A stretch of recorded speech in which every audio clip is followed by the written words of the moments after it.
Hello everyone and welcome to my channel. In this video, I'm going to show you how I paint faces.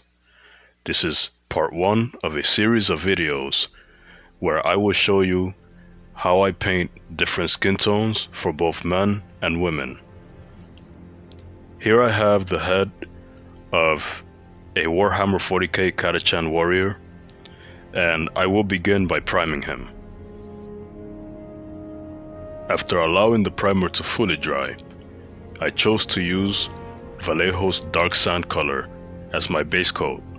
This will be the foundation which I will build up on. I will also use light flesh for mixing, skin wash, and as a complementary color, burnt red. Here I have on my wet palette the 3 main colors laid out. Adding a little bit of water to the color, I begin applying my base coat.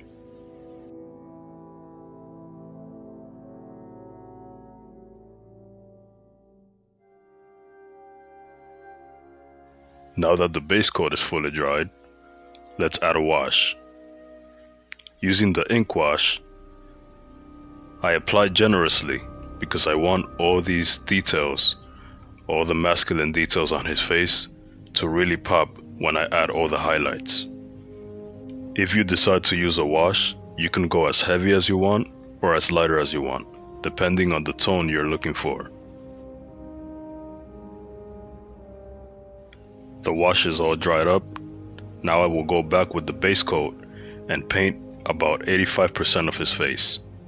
As you can see here on my wet palette, I've diluted the paint a little thinner because I want to apply thin coats to gradually build up those layers for a smoother blend.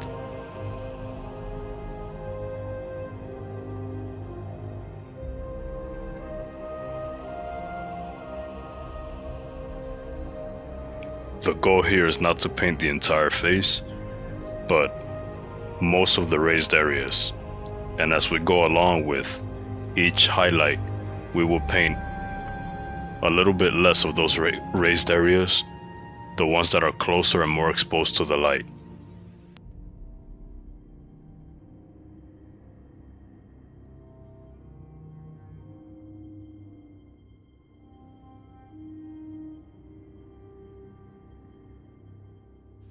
Notice how you could barely see the paint, and that is the key to painting a smooth looking face on any model. Diluting the paint enough so that you can apply the colors thinly, one bit at a time.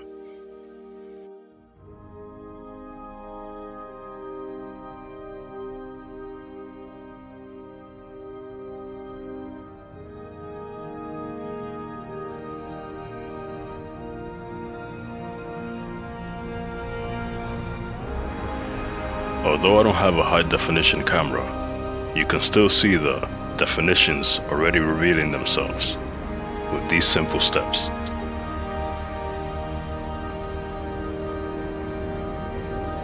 I took a little bit of that light flesh and mixed it with the base coat to begin my first highlight.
For the second highlight, I brighten the color up by mixing more light flesh.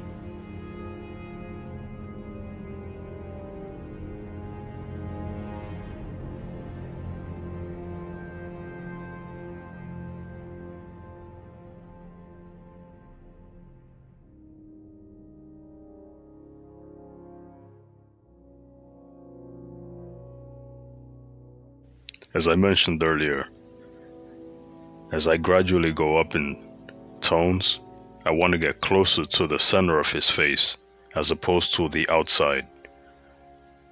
Basically the areas of the face that are more exposed to direct sunlight.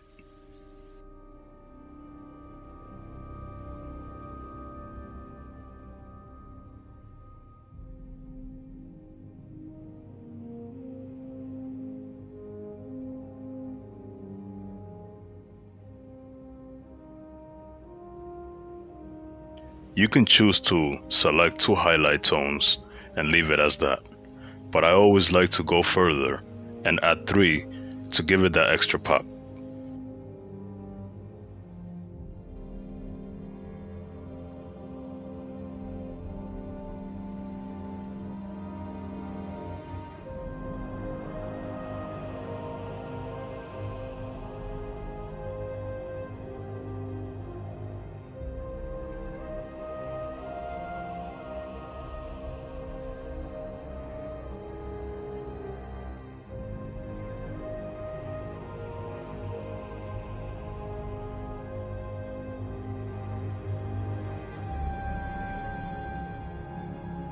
Three tones of highlight is good, but 4 could be better.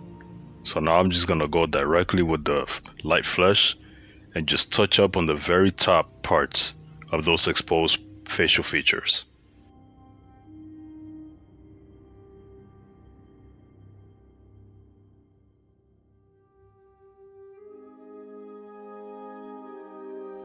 Notice how careful I am not to overdo it, because if you do, the paint would just look smeared, and you don't want that. So I'm just going very gently, very subtle on those areas that are, as I've been saying, more exposed to direct sunlight, imagining that he's facing the sun in this particular moment.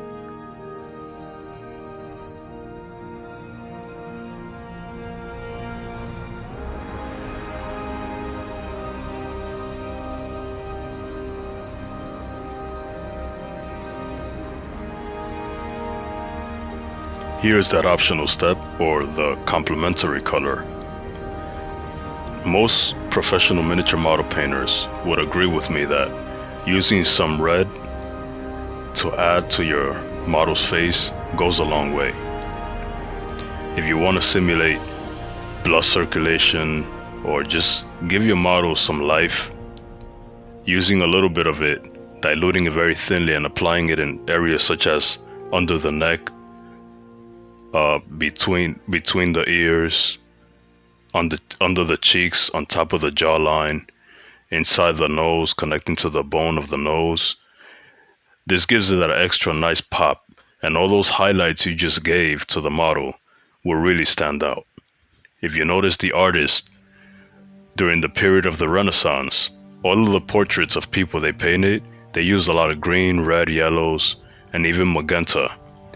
And the reason why they did this was because they had a focal point, which was the face. And in our line of business, which is painting miniature models, the focal point of each model is always going to be the face, if it's exposed at least. So give it a try, and you'll see, you'll be surprised how much fun and how rewarding it is. In this final step, I'm just going back with some of that base coat, the original color, and diluting it very, very thin, even more so than the red wash. And all I'm doing is just basically blending all the colors together to give that smooth, creamy transitions of facial tones. This will allow your colors to unify and give you that nice, smooth transitions you see other people doing and using that makes you wonder, what is the secret? Well, this is the secret.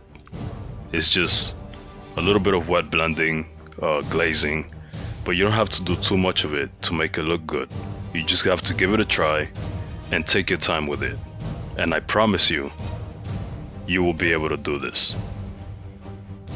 It takes a little bit of practice, but I believe that 2 or 3 times that you do it, practicing on old models, or maybe one model, stripping it and repainting it again, you can get this done. All of the professional model painters you see out there didn't go to a special school or training. It was all self-taught, and of course through the mentorship and the help of others who they looked up to just like I did. So give it a try and don't be afraid.